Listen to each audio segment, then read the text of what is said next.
রাতে মন্ত্র সাধনা, তান্ত্রিক, কালো জাদু আর শয়তান সব মিলিয়ে ভূতের বাক্স, দ্য ঘোস্ট স্টোরিজ। আপনি শুনছেন ভূতের বাক্স, ঘোস্ট স্টোরিজ।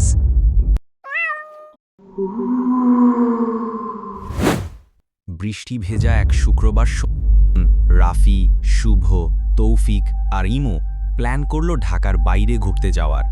রাফির চাচার গ্রামের পুরনো এক জমিদার বাড়ির কথা উঠতেই সবাই রাজি হয়ে গেল।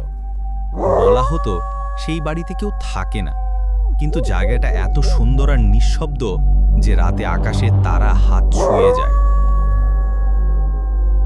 তারা সন্ধ্যা নাগাদ পৌঁছে যায়। পথ ছিল জঙ্গল ঘেরা আর রাস্তার পাশে ছিল বিশাল বিশাল তাল গাছ। গ্রামের লোকেরা বলছিল, বাবারে, ওই বাড়ির কাছে সন্ধ্যার পর যেও না, ওখানে কিছু আছে। কিন্তু শহুরে ছেলেরা তো ভয় পায় না, তারা মুচকি হেসে কথাগুলো উড়িয়ে দেয়। সবাই পৌঁছানোর পর হাত মুখ ধুয়ে কিছুক্ষণ আড্ডা দেয় আর বিভিন্ন বিষয়ে কথা বলে। এদিকে ইমু গেল বাহিরে প্রকৃতির ডাকে সাড়া দিতে। ইমু ছিল অনেক দুষ্টু আর মজার মানুষ। রাত 12টার পর বাড়ির ঘর জুড়ে শোনা গেল এক নারীর কাঁদো কাঁদো গলা, ফিরে আয়, আবার আসবি আমার কাছে। হঠাৎ করে বাতি নিভে যায়। শুভ বলল, বেটারা, এটা কারো প্র্যাঙ্ক তো না? কিন্তু কেউ হাসে না।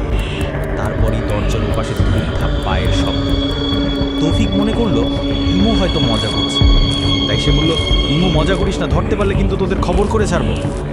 তৌফিক দরজা খুলে দেখে তাল গাছের নিচে দাঁড়িয়ে আছে একজন মহিলা।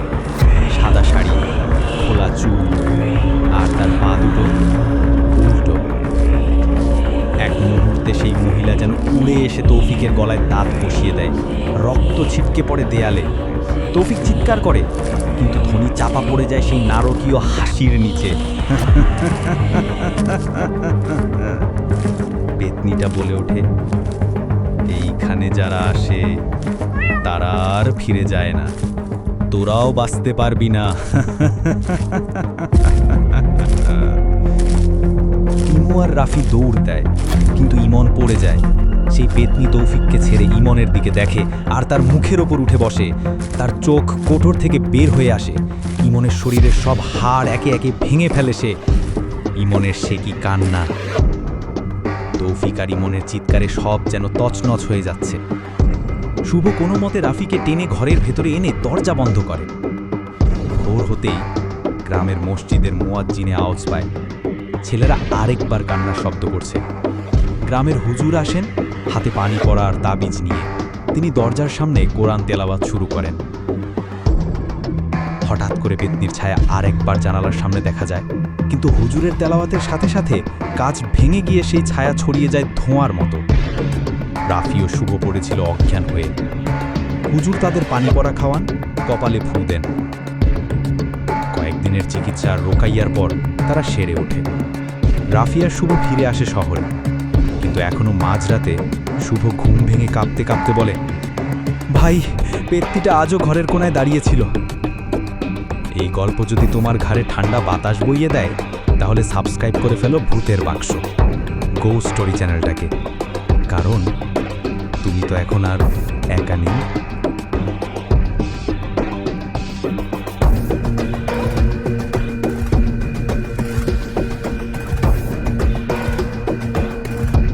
ধন্যবাদ আমাদের সাথে থাকার জন্য। গল্পটি কেমন লাগে জানাতে ভুলবেন না কিন্তু।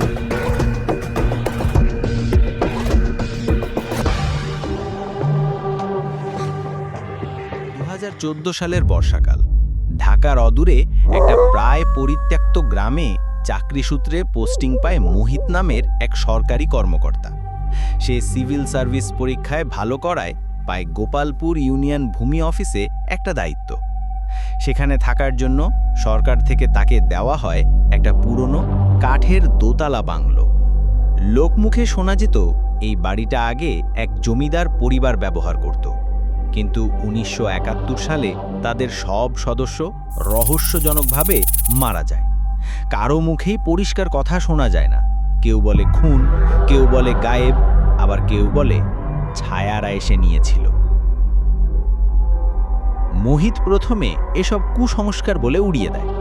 সে শহরের ছেলে, ভালো শিক্ষিত, যুক্তিবাদী। কিন্তু বাড়িতে ঢোকার প্রথম রাতেই অদ্ভুত কিছু টের পায়। ঘড়ির কাঁটা রাত ৩টা ছুতেই ঘরের এক কোণা থেকে শোনা যায় হালকা কণ্ঠে কথা বলার শব্দ। সে দরজা খুলে দেখে বারান্দার একপাশে একটা নারী ছায়া বসে আছে, চুল আঁচড়াচ্ছে।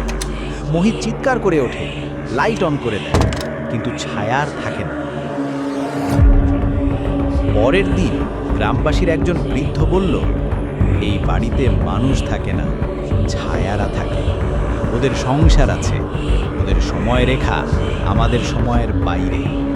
মোহিত হেসে উড়িয়ে দেয়, কিন্তু বাড়ির অদ্ভুততা বাড়তে থাকে। দরজা নিজে নিজে খোলে, রান্নাঘরে পুড়ে যাওয়া রান্নার গন্ধ, আয়নায় নিজের পেছনে অচেনা মুখ। সব মিলিয়ে তার ঘুম হারাম হয়ে যায়। এক রাতে সে দেখল ডাইনিং টেবিলে 4 জন বসে খাচ্ছে, কিন্তু তাদের শরীর নেই, শুধু ছায়া। তারা একে অপরের দিকে মুখ না করে খেতে খেতে কাঁপতে থাকে। রাত 12:45। হঠাৎ মোহিতের ঘুম ভেঙে যায়।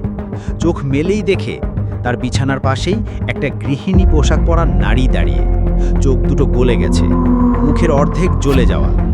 সে মোহিতকে বলল, আমার স্বামী ফিরেনি, তুমি কি আমার ছেলেকে দেখেছো? মোহিত চিৎকার করে দৌড় দেয়, দরজা খুলে পালাতে চায়, কিন্তু দেখে পুরো ঘর অদৃশ্য কোনো দেয়ালে আটকে গেছে। যেদিকে দৌড়ায় দেয়ালই দেয়াল। সে পড়ে গিয়ে অজ্ঞান হয়ে যায়।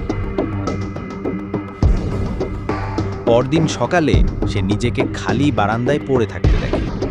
পাশের দোকানের এক বৃদ্ধ তাকে বলে, এই বাড়ির ইতিহাস কেউ জানে না, শুধু শুনে এসেছে, কিন্তু 1971 সালে এখানে মুক্তিযোদ্ধার আশ্রয় নিয়েছিল, আর রাজাকারদের হাতে ধরা পড়ে গৃহস্থ পরিবারটিকে সবার সামনে জ্যান্ত পুড়িয়ে মারা হয়েছিল।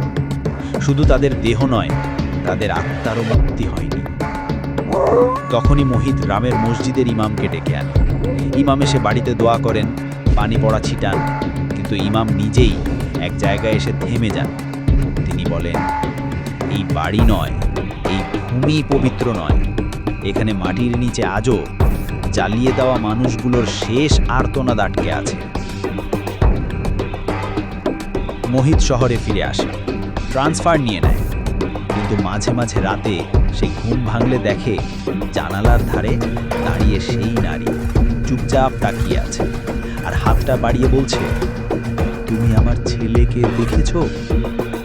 তুমি যদি এই ছায়ার সংসারে ঢুকে গিয়ে থাকো, সাবস্ক্রাইব করে ফেলো ভূতের বাক্স ঘোস্ট স্টোরি, কারণ এই ঘর থেকে কেউ নিজে বের হয় না। হা হা হা।